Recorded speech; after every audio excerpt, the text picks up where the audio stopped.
les 4 moyens que le diable utilise pour t'atteindre, pour te détruire, pour te voler. C'est ce que nous allons voir aujourd'hui. Le diable veut vous détruire, vous égorger, vous voler, mais Jésus est venu pour nous donner la vie en abondance, la vie abondante, la vie pleine de joie, la vie pleine de paix, la vie pleine de justice.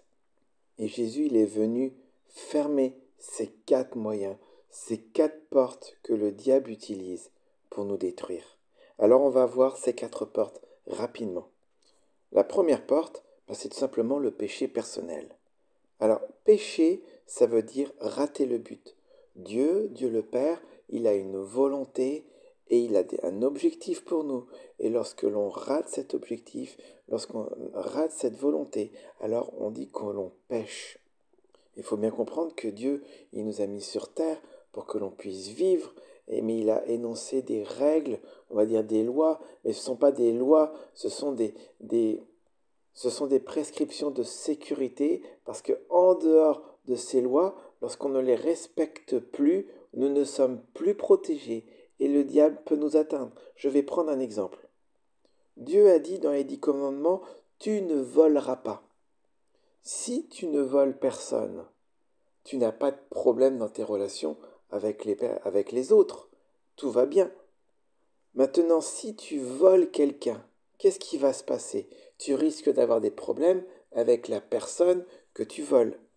Et ça donne un droit au diable de venir te toucher, de venir t'atteindre parce que tu as volé quelqu'un.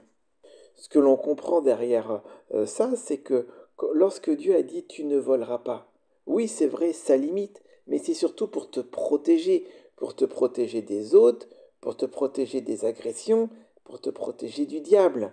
En fait, toutes les lois que Dieu donne, elles sont bonnes, elles sont pour nous bénir. Mais je pourrais prendre la même chose avec tu ne mentiras pas ou tu ne commettras pas d'adultère. C'est exactement le même principe. C'est pour ça que la première porte que le diable utilise, le premier accès que le diable utilise pour nous atteindre, c'est notre péché personnel. Le deuxième moyen, ou le deuxième accès, ou la deuxième porte que le diable utilise pour nous atteindre, ce sont les mauvaises relations. Prenons par exemple 2 versets.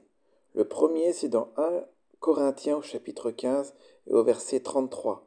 Ne vous y trompez pas, les mauvaises compagnies corrompent les bonnes mœurs. On peut prendre un deuxième verset dans l'évangile de Matthieu au chapitre 24. Jésus y dit « Prenez garde que personne ne vous séduise ». Ou encore dans le livre des Proverbes, au chapitre 13 au verset 20, que celui qui fréquente les sages devient sage, mais celui qui se plaît avec les insensés s'en trouve mal. Ou encore dans le psaume 1 au verset 1, ne t'assois pas à la table des moqueurs. Alors, pour comprendre comment ça fonctionne, lorsque tu as une relation amicale, une relation amoureuse, une relation parentale, une relation conjugale avec quelqu'un, il y a comme un transfert, il y a un rapprochement au niveau de notre âme et notre esprit, et donc du coup, il y a des échanges, évidemment, suivant la dose d'intimité qu'il y a entre les deux personnes, et du coup, il y a influence d'une personne sur l'autre et l'autre personne sur la première. En fait, la Bible explique qu'on va s'influencer au niveau de la conscience. Et donc, si tu es en relation avec une mauvaise personne, on appelle ça une mauvaise relation, alors elle va mal influencer ta conscience. Et dans Timothée, il est écrit que certains se sont égarés par rapport à la foi à cause d'une mauvaise conscience. Si ta conscience est mauvaise, alors tu vas commencer à te perdre, tu vas commencer à faire des choses que tu ne voulais pas faire, tu vas commencer à faire des choix que tu n'aurais pas fait à cause de cette mauvaise influence. Par exemple, je vais prendre des exemples simples, si tu es en relation avec un manipulateur, il va commencer à te manipuler, à t'enfermer, à t'emprisonner, pas de manière physique, mais de manière spirituelle, de manière émotionnelle. Si tu es en relation avec quelqu'un qui est orgueilleux, que tu es proche de lui, il y a des risques qui commencent à t'humilier, à te rabaisser. Si tu es en relation avec des moqueurs, comme dit la Bible, si tu t'assois à la table des moqueurs, il y a un risque que tu finisses toi aussi par te moquer et Dieu déteste la moquerie. C'est pourquoi les mauvaises relations, elles vont influencer ton âme, elles vont influencer ton esprit, elles vont influencer ton temps, ton énergie. Accroche-toi à des gens, à des personnes qui vont te tirer vers le haut. La troisième porte, ce sont les liens générationnels. Alors qu'est-ce que ça signifie? Alors nous avons tous des parents et nous leur ressemblons physiquement parce que l'on reçoit la moitié de leur ADN. Ça, c'est notre héritage physique. Au niveau du caractère, du comportement, on ne leur ressemble pas forcément, mais physiquement, il va y avoir une part de ressemblance.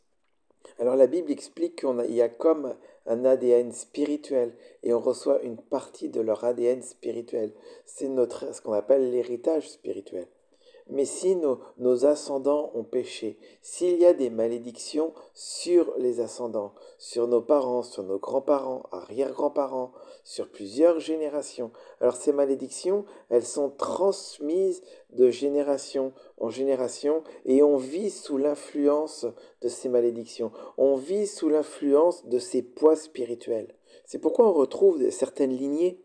Par exemple, un grand-père violent a donné un fils violent qui a donné un petit-fils violent. On retrouve aussi un papa qui boit beaucoup, le fils se dit moi je ne boirai pas, je ne ferai pas comme mon père, puis finalement il finit par boire comme son père. Ou alors on retrouve aussi dans des lignées dans les familles, la grand-mère a divorcé, la maman a divorcé et la fille divorce. Parce qu'il y a des poids, des influences qui se transmettent comme ça, de génération en génération. Mais Jésus est venu couper ces influences. Jésus est venu nous libérer, de façon à ce que si notre maman a divorcé, moi je ne divorcerai pas. Que si mon père était violent, moi je ne serais pas violent. Que si mon père buvait, moi je ne buvrais pas. Que si ma grand-mère était au chômage, moi je ne serais pas au chômage. Que si ma mère n'a pas pu se marier, a eu du mal à avoir des enfants, alors moi je me marierai et j'aurai des enfants. En fait, Jésus il est revenu mettre les compteurs à zéro pour qu'on puisse avoir une nouvelle vie, une vie abondante. Et puis la quatrième porte, ce sont les traumatismes. Alors, je ne vais pas lire le passage, c'est dans Ésaïe au chapitre 5, les versets 1 à 7. Alors, ce passage explique que n'importe quelle structure vivante est une unité intègre et elle est limitée, elle est entourée d'une peau, d'une barrière de protection. Il y a en réalité deux barrières, mais je ne vais pas rentrer dans les détails. Alors si par exemple on prend le corps humain, il est entouré d'une peau qui est constituée de l'air, du derme, de l'épiderme et de l'hypoderme. Si on prend un arbre, il est entouré d'une écorce. Mais en fait, notre âme et notre esprit, c'est pareil, c'est une unité intègre et elle est entourée d'une protection, d'une peau qui protège. Et alors, un abus, qu'est-ce que c'est qu'un abus? Un abus, c'est lorsque quelque chose ou quelqu'un de l'extérieur a forcé cette barrière, a essayé de faire un trou dans cette barrière. Et le traumatisme sont les conséquences de cet abus qui a forcé la barrière, qui a détruit la peau, qui a fissuré la peau à un endroit. Par exemple, si je prends un exemple physique avec le corps humain, si je prends une épine qui nous rentre dans la peau, l'abus, c'est l'épine qui est rentrée dedans et le traumatisme, la peau, elle a été trouée et puis on a mal, on a un bleu, peut-être même qu'on saigne un petit peu, ça c'est le traumatisme.